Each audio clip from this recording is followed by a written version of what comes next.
Hi everyone and welcome to the RC Retro channel. In this episode, we're going to be doing a time-lapse build of this Ford Mustang Cobra R, which was put out by Tamiya in 1998. It's kit number 58228 and it's based on the TL-01 platform. Once we get the build done, we're going to be painting the body with some PS46, which is this iridescent purple and green paint. I always wanted to try this. It's pretty cool. It looks purple in one direction and then green in another. Make sure you back that with silver, but we're going to be getting the body done in that. And then we're going to hit the parking lot for some on-road fun. So there's a lot to get to in this video, so I want to cut to the build right now, and then you'll see me back here after talking about how the build went, how it handled on the road, and what hop-up parts, if necessary, I'm going to sink into this. One hop-up part I could tell you right now is bearings. This comes with bushings, so you want to make sure you put bearings in no matter what the kit is. If it doesn't come with bearings, get these in there. But then there's other aftermarket parts that you could sink into this, which we'll talk about afterwards. So there's a lot to get to in this video, so enjoy the build, enjoy the running footage, and I'll see you back here after.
done.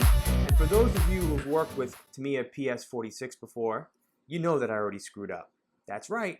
And for those of you who have no idea what I'm talking about and saw the video of the car right after I pulled off the protective film and you saw the green and the purple hue coming through the silver, you're probably like, what do you mean you screwed up? Well, it's supposed to be backed with black, not silver. And although in my eyes it looks great, that was not the desirable look I was going for with this car. And lesson learned, read the directions. So don't make the same mistake I made and immediately following putting on PS46, back it with silver, you're supposed to put black. And it even says it right here at the top of the cap. It says paint black PS5 over the top. Now, how did I realize this? Well, obviously I sprayed it and it didn't look like many other people who've shown their cars with this color on the Facebook groups. But I put on about 4 or 5 coats of this, basically use up the whole can. It's basically clear until you hold it up to the light and you can see the different, hues of purple and green. And then you're supposed to back it with black. But I immediately grabbed a can of silver because I'm used to just backing everything with silver and thought you had to back it with silver. And then I sprayed a coat of silver on there and immediately realized, wow, it's not very dark. And then I Googled it. What do you back PS46 with? And sure enough, a blog came up where a guy asked the same question who made the same mistake as me. And everyone said, nah, man, you got to back it with black. And it says it right here at the top of the can. So, mistake, yes. But still, I am pleased with the body, even though it was not what I was going for. But it is what it is, right? Okay, so next got to paint up the spoiler and just a few other little pieces on here. I am going to do that in black. So it's going to be silver, black, and got to get the stickers on, which I'm going to do right now. Really not a lot to work with here. It's basically just the tinted windows to cut out, and then the headlights, and a few little, detailing stickers on here, such as the tail lights, and I don't know, a couple other little things here and there, like the badging of the Mustang and the Cobra, and that's really it. So this shouldn't take too long. So I'm gonna get this done, and then I'm gonna scuff up this because it's the ABS plastic, and get it painted.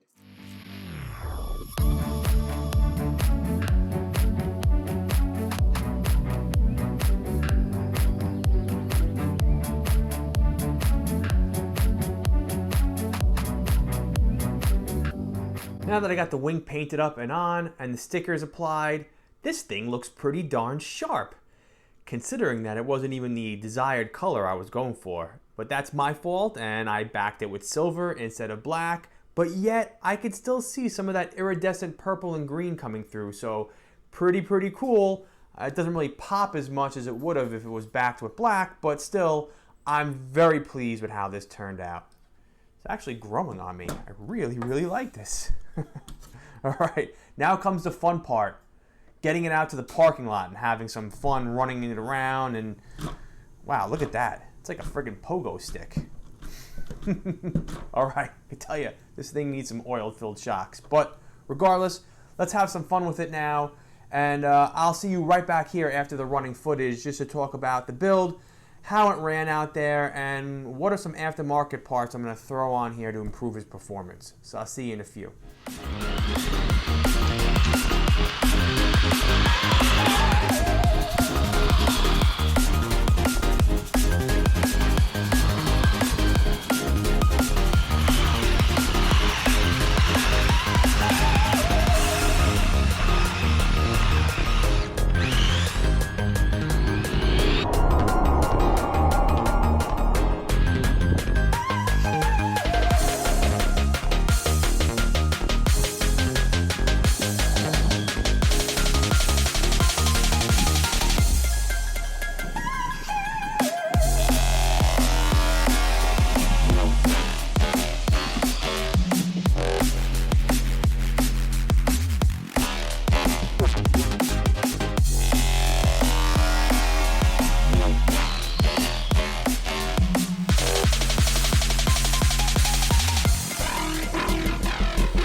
Well, I really didn't have high expectations for this TL-01 Mustang Cobra, but it really wasn't that bad. It was actually pretty decent. I mean, it wasn't very quick. It was kind of bouncy, obviously, because of the pogo stick shocks. It was sliding out or fishtailing, probably because the tires aren't the greatest. But what do you expect for an entry-level RC? I mean, I was out there for about an hour. I ran 2 battery packs through this, and I still enjoyed myself. At the end of the day, it brought a smile to my face, and I think it turned out great. As far as the kit, well, it's an entry-level kit, like I just said, and it doesn't take long to build. As a matter of fact, I built this in less than 1 day. I probably spent more time masking up the windows, painting it, and putting the stickers on than the actual build itself, so it's great for a beginner. As far as handling, well, this is what I would do to improve it, and I'm really not trying to break the bank on here. These are very inexpensive kits, a little bit more than $100, and for the amount of hop-up parts that I would like to throw on here, I'm probably going to spend more than I actually did on the kit. So I made a couple talking points right here because I want to make sure I cover everything, and this is what I would like to do in the upcoming weeks, maybe even months, but definitely get it out there and have more fun with it. So first off, one thing I already did was bearings. This comes with 20 some odd bushings in it, and you definitely don't want to run those.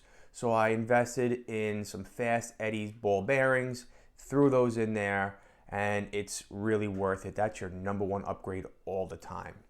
As far as handling, well, these have pogo stick shocks, so you want to get some oil-filled shocks. There's a seller on eBay by the name of RC Dampers that makes some pretty cool different colored aluminum ones with different colored springs if you really want to get fancy. So I'm going to probably invest in a set of those. Better tires, because these tires really didn't have that much grip out there. So maybe some slicks, or maybe some different like M2 radial Tamiya tires. I'll throw up a picture up here in the corner. And also, I'm not 100% sure on this, but maybe some different hubs. I know that there are some sellers that have, like I think Yi Racing has some aluminum hubs for the rear. I don't know if it has like a different degree of like, let's say 2.5 to adjust the toe in. Because if you were to adjust the toe in the rear, plus get some better tires, you definitely have a lot more control going around the corners and being able to lay down some power. So you're able to, enter the corner, and as you start coming out of the corner, hit the throttle to pick up speed. And when I was doing that around the cones with this, I was kind of fishtailing and spinning out. So that is a possibility and something that I'm going to look into and do a little research for. As far as speed, well, there is a high-speed gear set that's available for the TL-01. My buddy Rocco from Staten Island actually sent me the high-speed gear set as a gift. So thanks, Rock. I appreciate that. Fan of the channel. Big shout out to you. Again, thank you. So I'm going to throw that high-speed gear set in here. Now, some people on the forums talked about how they put in that high-speed gear set and they melted the chassis. And that's because they were running a brushless setup in here with some lipo, and they probably overpowered it, and that's why it just generated so much heat that it melted. I don't have to worry about that, even though I am going to run that high-speed gear set, because at most I'm going to put a like an upgraded brushed motor in here, maybe a torque tune or a sport tune motor. I'm not going to go too crazy, and for the most part I don't run lipo. It's going to be a NIM in here, so I don't have to worry about melting anything. And on a final note, I'm not sure if you realize this, but there's no real bumper underneath here. It's all empty space over here. I mean, there is this hard plastic bumper over here, but it's about 2 inches from the front of the body. So, if I'm out there with some buddies racing and I rear end somebody hard enough, or I hit a cone fast and hard enough, I could probably dent or maybe even cave in the front end. So I definitely want to get some protection. Now, from my understanding, Tamiya did not have a foam bumper for the TL-01 or even produces an aftermarket one. Luckily, that same seller, RC Dampers, that I'm going to purchase some oil-filled shocks from, has created a foam bumper with a plastic adapter, so you can get it in here and fill in all of this area over here and provide a little bit more protection for the front end. So this way, you know, I won't smush in the front end hitting something. Not saying I'm gonna hit something, because I'm not that bad of a driver anymore, but I just, you know, want to provide a little bit more protection over here and not have to deal with ruining a body, especially one that I spent a little time with and I think really turned out nicely, even though the paint was a disaster. But still, looks great, right? All right, well, that's about it for this video. So thank you for your support. If you haven't had an opportunity to hit the subscribe button, please do so. Give this video a thumbs up. Be well, everyone, and I will see you all in my next video. Take care. Let's go.